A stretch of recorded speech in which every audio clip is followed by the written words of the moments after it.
go.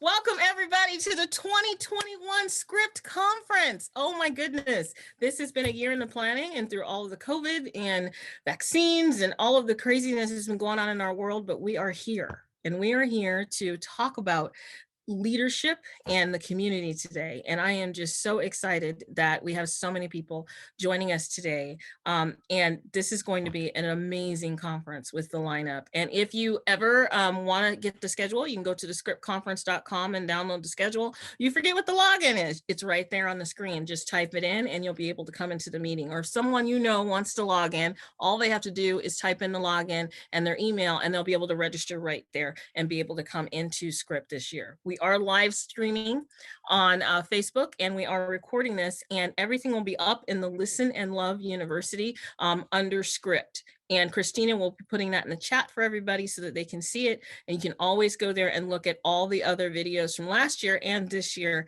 and look at everything that you may have missed, or if you're in a Q&A and you didn't hear it, be able to get that information back. So without further ado, let's begin. And I just want to say, first of all, thank you to our sponsors. We have Aquil with the PCITI, also a Better LA, who did an amazing job of sponsoring us every year. And we're always very, very grateful for that. And of course, I also sponsor our conference with Dr. Debra in my company, but we do that and the books also help sponsor and support this. And I do that because I want people to be able to understand about male trauma, but also anything in their life that could give them training. And so now with that welcome, I turn this over to my brother, Dr. Aquil Basheer, to give us a welcome. And why are we here? Why are we doing this, Aquil? Well, Debra, you always say it so well. First of all, to everybody, it's so good to see you. How is everybody doing? I hope better than good, better than most, and trying to get better than that. You know, the conference is always a safe space. I always look forward to seeing all of you, and I know Debra does. And to my esteemed colleagues, our esteemed colleagues who always do an excellent job with this Script Conference, a big salute to all of you. Real quickly, I think I can sum up why we're here in a statement that I've used for years. And that statement is, you have got to make the pressure within you become greater than the pressure outside of you. And I think this conference gives us a chance to do self-inflection. It gives us a chance to collaboratively talk with others. And it's a chance to really realize the fact that all of us have a certain degree of trauma that we've got to continuously deal with within our life. And if we can come into resiliency circles like the Script Conference and help us to navigate and work through that trauma, at the end of the day, we'll all be in a better spot. So I salute my esteemed colleague, Debra, for launching this and really staying consistent with making sure this is put out. And again, we feed from you just like you feed from us. So I would end on this. Let's make sure that we have a good day on purpose. Debra, I'll turn it back to you. A good day on purpose. Yeah. I like that. That's like a bumper sticker or a t-shirt, you know, but you know what? That's okay, because we can put that in the Dr. Debra's Things and More store and put that on a t-shirt for people at Script, right? Yes, we do. So what is this? Embracing social change through leadership. What does that really mean, right? And when we came up with that theme, we thought about, you know, we are leaders in this community. Through everything that has happened, everyone has had to change a lot of their thinking patterns, change a lot of the ways that they do things, right? And we've had to engulf ourselves in that change. And people, some are hesitant and some are not. But then there are people who are stepping up to the plate to make the world a better place and change communities. I was listening to my little boy the other day, and he goes to camp, wildlife camp on Zoom. And he loves animals, and he was talking to the people in the classroom, and they were talking about how, you know, we need to take control of the animals, and we need to do this with all the animals. He goes, yeah, but you know what? We came into their world. They were here, and then we decided to tell them what to do. How would you like that? So when animals get antsy and they attack, they're attacking because this is their world, and you're taking away from it, and you're not looking at their point of view. And I was like, oh my God, this is my little guy, right? And I'm like, and I'm thinking, oh my God, like he's getting this somewhere and he's using animals to do that and talk about that. But that's how you create change. But that's how you create a leader is engulfing yourself and always sending that message. So this year at Script, we wanted to get people who were leaders and pillars and people who wanted to have something to say about these things that need social change and bring them all together to talk about this topic and how it can help reduce trauma in our organizations and our community. And by God, like so many people have joined me in this. And it is just so amazing how we have done this and come together and the things that we're going to hear today. And one of the things I always tell people, I want people to hear things, but think about when you're in these sessions today, how you can use it to create change and how you can be a leader in creating change, not just create it, but how can you be a leader? How can you step up to the plate? Because that is a scary thing to be in front. But also when you do that, you grow so much and people grow from your experience. People think, I don't have anything to say. Yes, you do.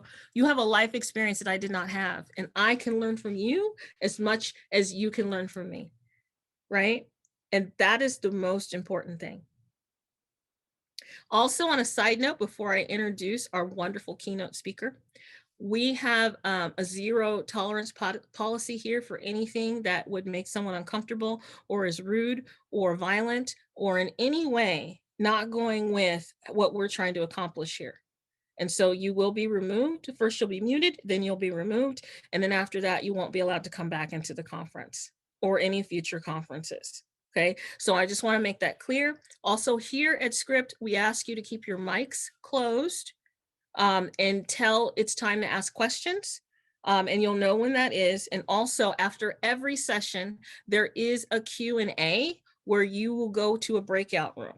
Okay, the one for this session, right, once this is over, will be breakout room 1. Right? Because this is the first session. And so we'll announce that. But you can go to the breakout room, just go to the bottom, click more and go and choose your breakout room. You'll be able to see it and you'll be able to come right back just by doing the tools on the screen. If you get stuck, you can always talk to one of us in the chat or just log back in. You'll immediately come back inside of this main room and then we can help you get there or assign you to the breakout room. Okay, but please be respectful. Please be kind. Please come from a place of learning. When you always come from that place, then everything you do is about others and helping yourself, right? So that's what I always ask people to do. But without further ado, I want to introduce someone who I have met this year who has become such a joy to me. And he did our panel on Asian discrimination with us and he just set the tone. That's all I have to say. He set the pace for that panel. And we talked about things that you wouldn't even know. I learned in that panel, things that I didn't even know. And we talked from our heart rather than talking from some stuffy perspective, because that's the thing about Script. No, everyone's first name, nobody's better than the other person. I don't care if you have a doctorate or 20,000 things behind your name. We're all people trying to change the world, right? But he set that tone so perfectly. And I said, oh my goodness, now we have another treat because we're going to get to hear more of that.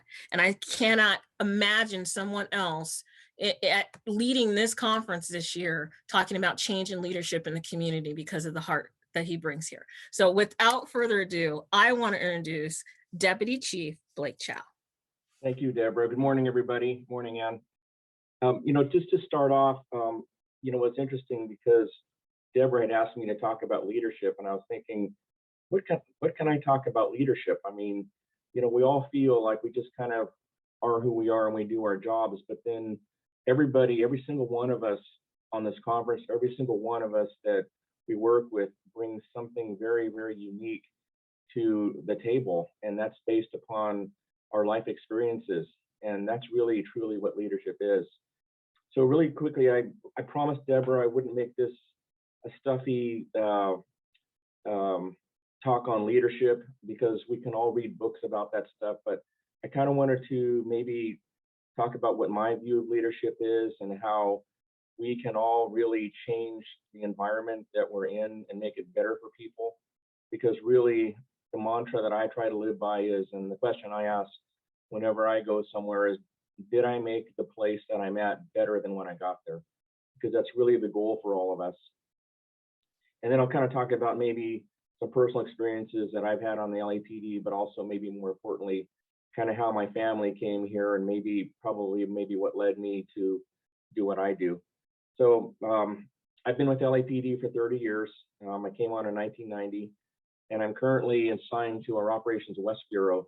So I run the bureau, and that's the area that goes from about Mulholland all the way down to the bottom of LAX, and from Venice Beach all the way to almost downtown. So I've got 5 divisions underneath me, but I've never felt like a day that I come into work has been a day of work for me.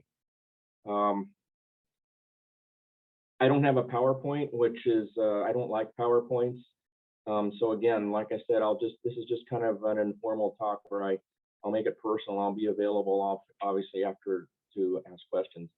So the first question I want to ask anybody, you don't have to answer it now, but just ponder it, and regarding leadership and change. Does leadership affect change, or does change affect leadership? And actually, in my opinion, it's actually both. We've seen how leaders can make a positive and even a negative impact upon, an environment, especially throughout our history here in this country. We've seen both sides of that. But we've also seen situations where, bad situations, poor economic situations, not only in the United States, but also in the rest of the world, can actually bring about leadership changes which are not good for people. So, we've seen situations, especially like we saw in Europe and other parts of the world in times of history, where leadership was actually forced on people based upon things that were happening in the economy and things like that. So, which had a negative effect, and it had a really negative effect on the world. But is change good? Again, the answer is yes and no. We've seen change happen usually when we have a vacuum in leadership. And I'll give you some positive examples. Number one is when I came on the LAPD in 1992, we had a LAPD, and this was from a perspective of a young police officer, we had a horrible relationship with our community out there. And that was really why we had the riots and things like that.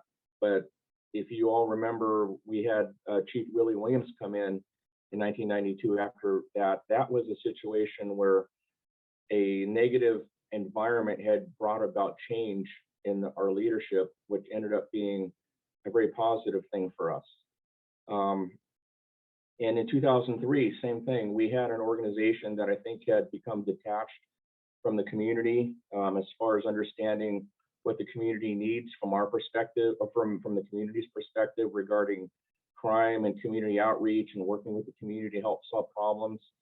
And we saw a new chief come in 2003, which was Bill Bratton, who really allowed the captains and everybody in leadership positions a lot of autonomy and a lot of the ability to kind of run their divisions and respond to the community and work with the community and tailor some of the things that we did with the community that was more appropriate for what was going on in the environment. So we became less of this insular organization to one that is that was more in partnership with the community, which is where you really start seeing results happen. So change is also good from my perspective in any organization, because change keeps the organization dynamic, and it allows us to kind of react to and change the things that are happening in our environment.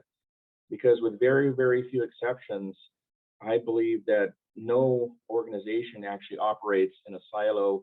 No organization operates in a static environment. We all operate in dynamic environments.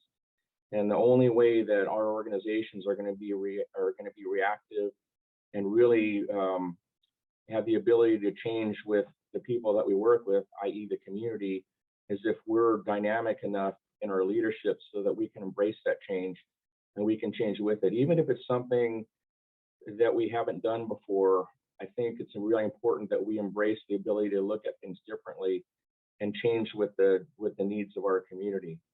We've all probably worked for companies, we've probably all worked for organizations where you run into the employee that says, well, we don't want change because that's just not the way we do things. That's that attitude will guarantee that the organization will not change with the environment. And that's, I think, what happened, as I discussed probably in the early 1990s with LAPD, and also probably in the early 2000s, is that we did not change with the community. So the other question I want to pose is, like, what is leadership? And to me, that's always been kind of this very vague definition of what is leadership. You know, I think we all know somebody that we respect and is a good leader, but how do you describe that person? And we've already also seen people that we didn't think were very good leaders, and what made the good leader different than the person that we didn't respect so much as a leader. Well, if you go on Google and you look for definitions of leadership, you can find the historical ones. So one of them is like the action of leading a group of people or an organization, and the other one is a state or position of being a leader. But what does that really mean? Well, in my opinion, those definitions are too narrow. The best definition I think I found of a leader is the ability to influence people around you and make a commitment to develop the ability to encourage, lead, and inspire them. And because that really sums it up. And it's got three very important elements, in my opinion. And number one is our people. And that's, when I talk about our people, I'm talking about not only our employees, but also what I consider the community or our customers. And those are the two most important groups of people as a leader that you know you have the ability to inspire. Second element is influence. Not influencing people through your position in the organization, but really through what I consider like your personality and your driven dedication that inspires people to want to go down the path that you're going down, or that inspires people that want to follow you because they build up a dedication to you. It doesn't mean anything about wearing these things. It's about the person that's inside and how you interact with your employees, as well as how you interact with members of the community. Those are the two most important things. And then inspire. I think it's important for leaders to not get in the weeds of the daily operation of the people that work for them, because we all have people that are very, very capable in their jobs, and they're all adults and they like what they do. So we have to, our job as leaders, I believe, is to really, what I consider, stay at the 50,000 foot level and give our employees the autonomy and the ability to kind of take that vision and allow them to figure out how we're going to get there. And that also means with the community too, not just employees. That's why working with the community as in this partnership, which I'll describe a little bit later on for me, is so vitally important, because we can't have an organization that dictates what should be done in the community in which people live. They have to be they're a very important part of that. So as I said, very important to let our people pave the path once they understand where we want to go, and also letting our constituents or our customers or the community help us build that path also. That's how you get results. That's how you get the total buy-in to where we're going. And that's really, in essence, kind of what a leadership role is to facilitate that kind of environment. So my story, which I think kind of led me to where I am right now, I just wanted to throw this in. So my grandparents came to this country from the southern part of China in 1910. My grandmother took a steamship over here. It took her 4 weeks to get here. I think she was about 16, and her husband was probably in his 30s. He already lived in San Francisco. she came over and immigrated through Angel Island, and then eventually they became farmers in the San Joaquin Valley.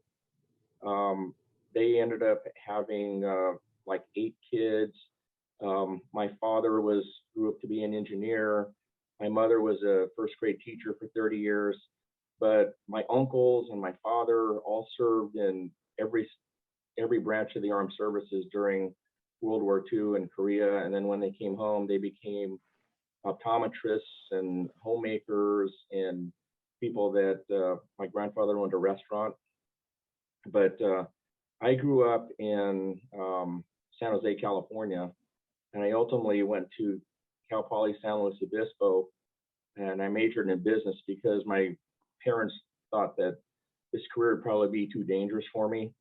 So I went to Cal Poly San Luis Obispo. I got my degree in business, and my first job out of college was I was an internal auditor for the defense contractor Raytheon. And I will tell you that that 1.5 years I spent at Raytheon felt like 10 years because I wasn't getting any job satisfaction out of it because I didn't feel like I was helping anybody, other than producing reports for the company. So I ended up moving back up north, and I joined the San Jose Police Reserves, went through the academy, and there was one defining moment for me that really kind of led me to where I am.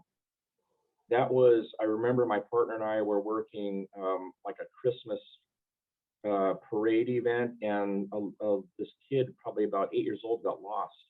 And there was probably thousands of people there, and we were able to actually reunite this poor child with his parents. And I'll never forget the look on his face and the look on the parents' face when we were able to reunite them. And that's when I decided, I think I'm probably in the wrong career. So I ended up coming down to Los Angeles and getting hired on full time in 1990. And as I said, in the 30 years that I've been in this job, even from the time that I was a brand new police officer, I've always felt like I was in a position, albeit when you're brand new, maybe your sphere of influence is smaller, but I've always felt I've been in a position where I can help people.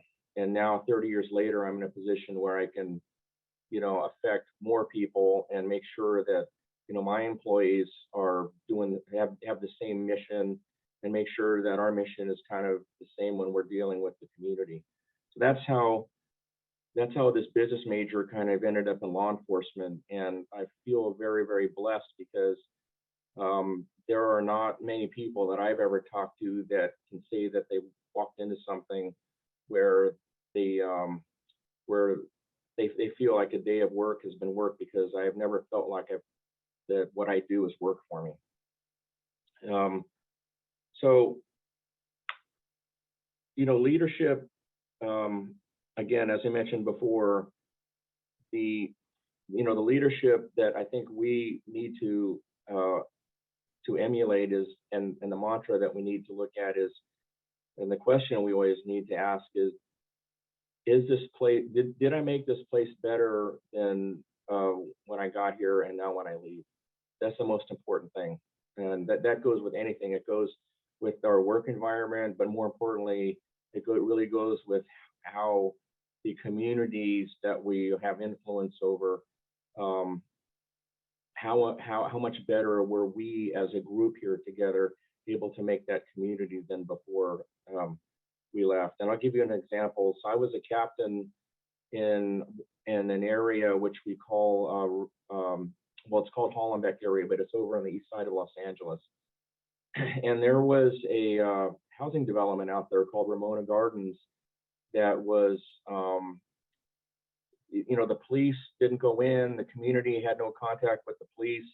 So there was a big kind of misperception about each group.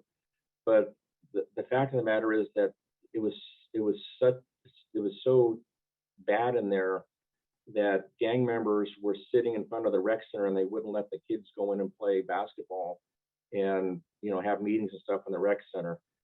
So we started with the city, we brought in what we called our CLEAR program, where we actually brought services into the community that included like after school tutoring, sports training, The parents were able to get help with some of the counseling and things like that.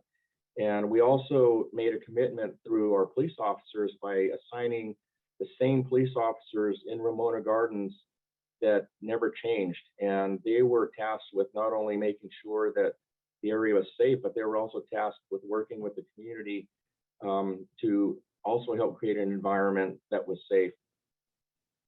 So, you know, if you look back at Ramona Gardens back then, you look back at it right now, it's a completely different place. If you go in there right now, there are community-based organizations in there that are bringing services to the kids.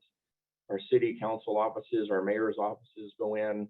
The officers that work Ramona Gardens have an outstanding relationship with the community. And as I said, when I look back at what Ramona Gardens was in 2009, and I look at it right now, that's one of the places that I feel that you can actually visibly and you can actually feel the change that was made. Not because we went in there and we dictated what needed to be done, but because we went in there with, number one, the attitude that we can make a change in here, but number two, working with all the partners that brought everything to bear into this area and made that community so much better than it was before, so much safer and so much more conducive to families. That's one of the things probably, you know, I am probably most proud of. And, you know, along the way, it just so happened that we had significant crime reductions, not because we were going out as an occupying force, but because we actually impacted community change. And along with that came reductions in violent crime. So one of my success stories that I'll probably remember to the day that I retire. So to kind of really close it out, so what are the traits of a good leader, in my opinion? And can it be learned, or is it something that is internal to your personality? And again, just like I think with every question that's posed to everybody at any point in time, it's no one answer, but it's actually both. Personality, I think most of leadership is personality driven, because you have to have in your heart we have to care. You know, you can't take a leader that wants to be in a position because this person wants to be in a certain rank or a certain position. If they don't have the ability or they don't have that care in their heart, then they're not going to impact the really significant changes that are going to last in the community long past when we leave. So you got to care about your community. You have to really care about the people that work for you. I think a good leader has to have vision.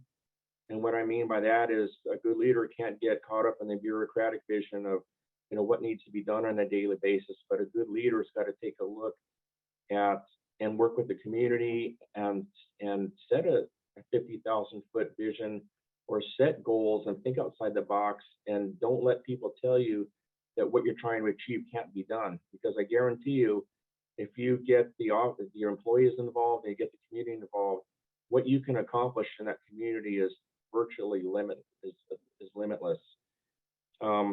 Delegation is probably the third thing that I think is important.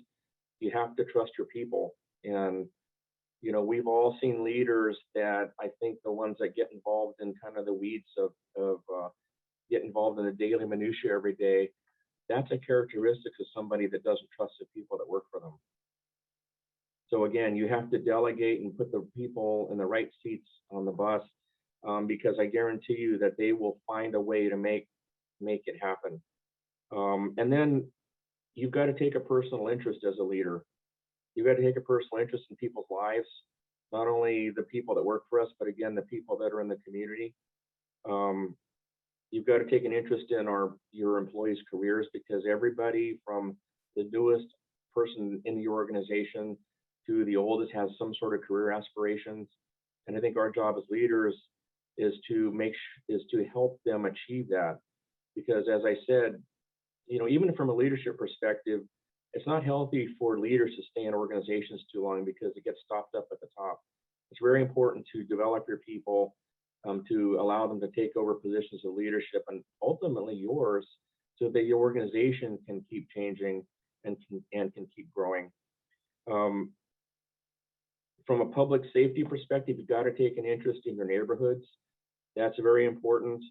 And you've got to also, this sounds kind of like cliche, but you've got to take an interest in people's desires and dreams, because everybody that you work with has got a desire or a dream. And our job really is to allow them to achieve that, which allows our employees to be higher performing. And from a community perspective, it allows the community to achieve things that, that maybe singularly, if we as an organization hadn't worked with the community, these things may not have been able to be achieved.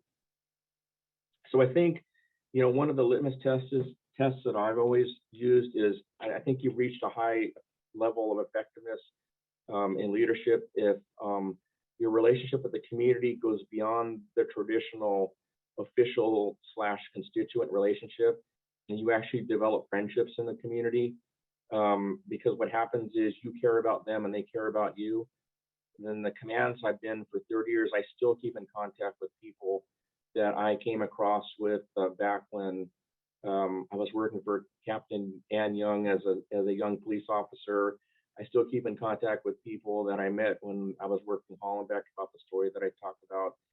And even though we don't work in the same area anymore, we still have that friendship where we still keep in contact and we care about each other. Also, what that does is, if you go beyond that relationship, your relationship with your employees goes beyond also the boss and the subordinate relationship. Not that you're going to be their pal or their friend, because you do have a job to do, but what that means is what's going on in their lives, because what is happening in people's lives affects what's happening on their job, in the job. They know a little bit more about your life, and that kind of gives them the perspective that, hey, this person is just not a leader in my organization, but this person is just like I am. They have, that leader has kids, they go to school. We have the same, type of family problems that everybody else has. And that kind of gives you more of a personal relationship with your employees. And then really what happens is, I find that they do what you ask because, number one, three things. Number one, they respect you as a person, and they actually may like you, if you're lucky. And they really, what the most important thing, they hold you and kind of recognize you as that leader. And it all goes back to, not because of what you're wearing on your collar or because I'm a CEO of a company. It's really because they respect you as a person, but they also recognize your position in the organization. And when you're able to balance those two things, as I said before, the things that you can achieve in your organization are really go beyond what even your expectations are. So I think, to sum it up, I think, as I said, leadership is not about the position, it's about the person. And leadership really comes from affecting change, not from the back by pushing people, but it comes from the front by being in front and actually facilitating and pulling people towards this direction that we all want to get to. So Debra, thank you for the opportunity to, hope it wasn't, I hope everybody got a little bit out of it, but I wanted to thank everybody for indulging in my stories, but that's just leadership from my perspective. If you talk to another person, I'm sure it'll be different, but that's just kind of what fit my life and how my life shaped into kind of where I am right now. And my experience on the police department has been kind of encapsulated in what I just talked about in the last few minutes. No, I think you did an excellent job and summarized, the beauty of what this conference is. And people always ask me multitasking. I'm setting up Camp Zoom as as you're talking and coming in here and listening to all of this. But that's what it's about. It's about community and being together for the next generation, right? And teaching them priority. And I think that you did that well. And another thing, housekeeping thing I want to say before I forget is we have a relaxation and decompression room. As I heard you talking, I realized that a lot of things you're saying could involve stress, and this conference does that too. And you talked about how you handled that in your life, and we also want to be leaders in doing that. And so if you need that, let us know, and we have someone there that can also talk to you and help and support you. But thank you so much, Chief Chow, for what you said, because I think that it's amazing what you do, and it's amazing how you reach out and how you touch people when you speak. Thank you. And Aquil, it is you up to summarize and set some pace for everything else. And then it is my turn to move us forward. So you have about 7 minutes. I hope you're still there. I can't see you. So Aquil, for sure. Yeah, I'm here. Summing up, I don't think it needs to be any summing up. I think he did an excellent job moving forward. Hopefully that will be the same pace. Hopefully we will be able to be energized by the speaking engagements, etc. But, you know, within these last 5 minutes, Debra, I would really like to throw it back and have any of the participants give any of their comments as to what they thought or what their takeaways were. I always like to hear their voice. So if we could do that, that would be outstanding with me.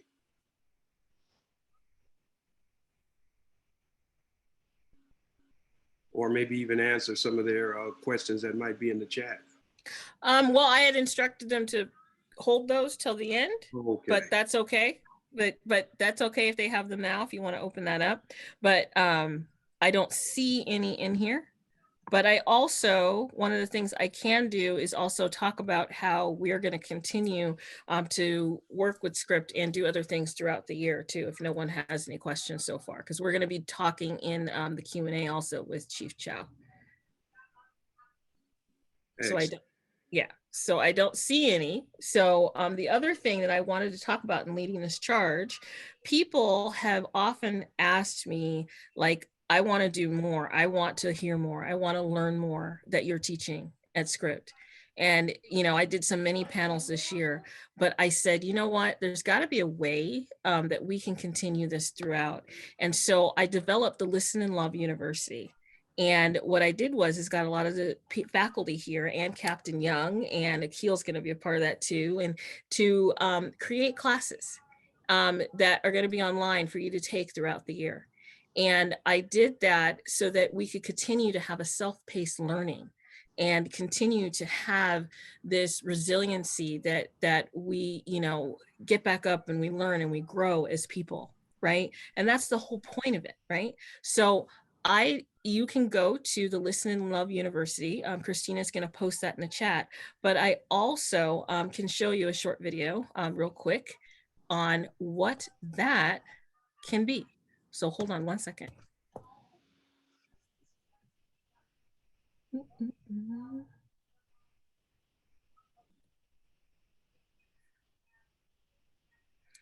Can y'all see my screen?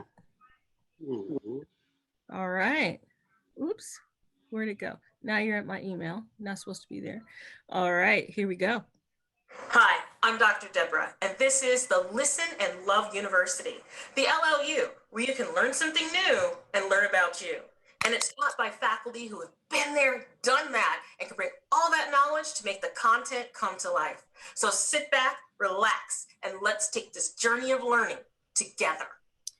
And hi, I'm Dr. Debra. And it's for anyone. It's for anyone who wants to learn something. So you don't have to be you don't have to think that you're going to a college classroom and have to take all these notes. It is self-paced. There's videos, there's quizzes, but you do it at your own time.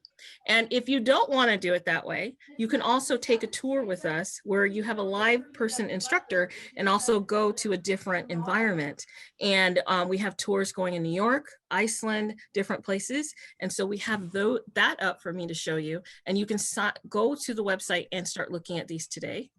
I'm Dr. Debra, and this is Discovery Tours. Discovery Tours is for anyone who wants to travel and learn something new. But guess what? The faculty are the top of their field, but it's for anyone who wants to learn something, travel, and have fun. So take a discovery tour, have fun, learn something new, and learn about yourself. People always ask me, can they travel with me? Can they get that information? You do all these cool things. I said, well, now you can. And if you're part of Script, there is a coupon code for you called Script 10. So you'll get $10 off any course, not just a bundle, not just one thing. Every course you'll get $10 off if you put in Script 10. So it is Script 10. Christina put it in there. It's the Listen and Love University at thePacific. And you will see the Discovery Tours tab if you want to take a tour with us. Or a lot of the presenters are going to be in Script and you can hear some of the talks that they'll be doing. If you have an idea of something you want, tell me, we can create that. But right now, if you also have bought the books that I created, there is now a course that goes with all the books I've written. And if you buy the book bundle, you get a discount of like, I think it's 10%. So you can take the courses, you can buy my books, and if you bought the book, you get a discount. And that way, some people have said, I loved your book, but I wish I had you talking to me through the book. And I said, well, then let's just let that be our first 3 courses. And even in Beavers, Foxes, and Grizzly Bears, my son is a part of that book. So you'll hear him talking about his little theory. It's very, very cute. So I want to introduce that. So Script can be all the time at the Listen and Love University. And so now our next thing, we are at 9:50. So we go into logistics, right? So the logistics of the day, we always come, this is our landing page. All of our topics will be here. And you will always have a 30-minute Q&A with the presenters that are part of that. So we will be going into the Q&A, me, Aquil, and Chief Chow. And then the next presenters will be coming up, which will be, I believe that is the FBI doing our keynote panel. Who is it? I have the schedule right in front of me and can't even read it.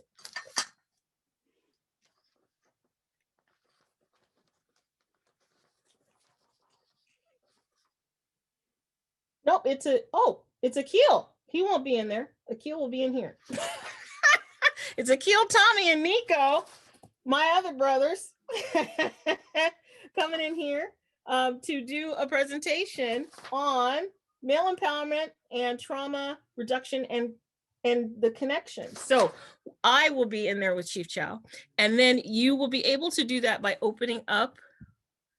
You go into the breakout rooms. All the breakout rooms are open. If you go to the bottom of the screen and you click on your breakout room, you'll be able to go in there. We're going to go into breakout room 1 in a few minutes. And then when you're done with that, just go to the bottom of the screen and ask to come back to this landing page. If you don't want to go in there because you think you're going to miss something, you can always stay in here, listen to the talk, and go to the Listen and Love channel on YouTube. And in a week or so, you'll be able to watch the video of what you missed. So just make sure that if you go in there and you think you're going to miss something, you can always hear the whole presentation on the YouTube. Okay. And you can watch those all the time. We keep them up forever. And then we also ask people if they can keep their cameras on because it provides a community. I know a lot of people don't want to and things like that, but if you can, that is great because it provides a community for people to feel like we're all sitting in a conference. And that's why we have the breakout room. So it's like movement and you're moving back and forth. And that way we can see people's faces. Okay. And then we also have our 2 book signings that are today. My daughter has hers today. She wrote her cookbook, The Make It or Bake It, which is in the Dr. Debra Stings and More store. Everything is, all the books, resources, script merchandise, but please, please, please come to the book signing and hear her talk about her book. She's a former foster kid and she has gone through trauma herself. And she is now at USC, yes, Scott, USC, and she'll be getting her master's degree and she wants to go into the organizational leadership or the social work program. So I told her about Bobby Hernandez, who's our closing speaker this afternoon. And so I am very, very proud of her and that she did that. And then we also just to get our stress out. We also have Nita coming in the afternoon to get us moving. And then we have our happy hour where we just sit and talk about the events of the day. So you can bring cocktails or not bring cocktails, but it's a time for us to get together and not have anything going on. We just sit and we talk, which is also amazing. And so I think that is all my stuff. Oh, also, can you please know that we are live streaming and we are putting stuff on social media, but also if you can do that and hashtag or put at the script conference if you're on Instagram, we would greatly appreciate it. The script conference or script conference hashtag or at the script conference on Instagram. Christina will put those inside of the chat so that you can do that, because that keeps everybody talking about it and people knowing what we're doing. And we're creating a movement here, right? A movement of leadership, a movement of change. And the more people that know about it and hear about it and come in here and listen, you know, that is what is going to create change. Our thing is leadership and creating change this year. And so let's continue to do that.